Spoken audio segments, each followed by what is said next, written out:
तुम बिन असव्रत को निर्वाह। बहु विधि राम शिवहि समुझावा, पार्वती कर जन्म सुनावा। अति पुनीत गिरिजा के करनी, बिस्तर सहित कृपा निधि करनी। अब बिनती मम सुनौ शिव, जो मो पर निज नेम। जाय विभावहु सैल जय, यह मोहि मांगे देव। सियावर राम करो कल्याण। तो जब से सती जी ने अपना शरीर का त्याग किया है, तब से भगवान आशुतोष शिव जी को जो है वैराग्य उत्पन्न हो गया, और वह जो है चिदानंद सुख के धाम में मोह मद और काम से रहित शिव जी की संपूर्ण लोकों में आनंद देने वाले भगवान श्री हरि रामचंद्र जी को हृदय में धारण कर भगवान के ध्यान में मस्त हुए और पृथ्वी पे विचरण करने लगे।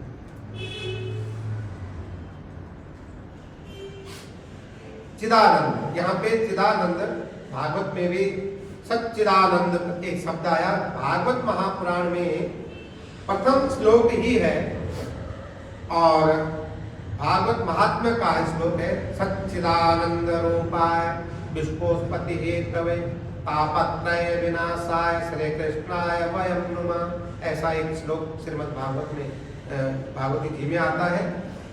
चिदानंद जो सत्य चित्त आनंद, वह चिदानंद। तो ऐसे चिदानंद भगवान का जो है प्रभु ध्यान करते करते विचरण कर रहे हैं। वे कहीं मुनियों को ज्ञान का उपदेश करते हैं और कहीं से रामचंद्र जी के गुणों का वर्णन करते थे। शिव जी मुनियों को भी ज्ञान दे रहे हैं, तो कभी राम जी के गुणगान कर रहे हैं। यद्यपि सुजान शिव जी निष्काम है, एक सकाम होता है, एक निष्काम। हम मंदिर में जाते हैं, और मंदिर में जाते हैं तो हमारा क्या होता है, सकाम भाव होता है। हे प्रभु मेरे ये मनोकामना पूर्ण हो जाए, मेरा ये काम बन जाए, मेरी बेटी की शादी हो जाए, मेरे बेटा का शादी हो जाए, मेरा अमुक काम बन जाए, घर बन जाए, द्वार बन जाए, आदि आदि की कामना करके, ये सकाम भाव होता है। और निष्काम भाव कि आप सेवा कर रहे हैं, प्रभु आप देख रहे हैं, आप जाने, आपका काम जाने, मैंने ये सेवा, ये भाव अर्पित कर दिया है, मुझे कुछ नहीं चाहिए, मैं निष्काम भाव से। आजकल इसकी दूसरा अर्थ अगर लें तो एक होता है कि गुप्त दान करना। मैंने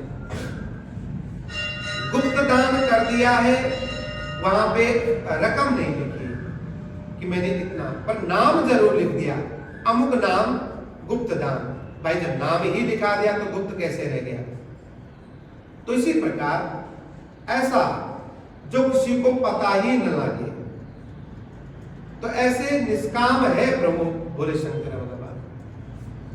और निष्काम है तो भी भगवान अपने भक्त सती के वियोग के दुखी से दुखी है।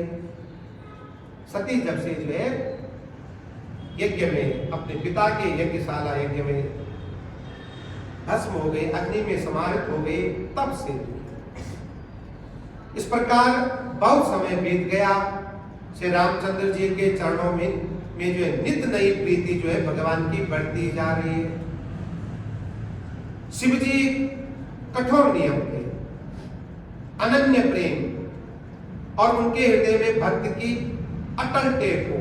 यानी जब श्री रामचंद्र जी ने देखा तब कृतज्ञ यानी उपकार करने वाले कृपालु रूप और शील के भंडार महान तेज पुंज भगवान श्री रामचंद्र जी प्रकट हो गए। उन्होंने बहुत तरह से शिव जी की सराहना की और कहा कि आपके बिना ऐसा कठिन व्रत कौन निभा कर सकता है, कौन निभा सकता है। अति पुनीत गिरिजा के करनी, बिस्तर सहित कृपा निधि कर बरनी।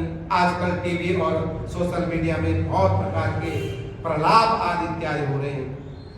ढोल गवार पशु शूद्र नारी, सकल ताड़ना के अधिकारी, कोई कह रहा है कि हमको शूद्र कह दिया, नारी कह रही है कि हमको तार दे की बात कहती है रामचरितमानस। ये गलत है, क्योंकि शब्दों का अर्थ ही पता नहीं। जब तक शब्दों का अर्थ का आपको ज्ञान नहीं है, जब तक आप किसी के बारे में जानते नहीं, दोषा और आरोपण मिथ्या करना अनुचित है। यहां पर एक लाइन आप देख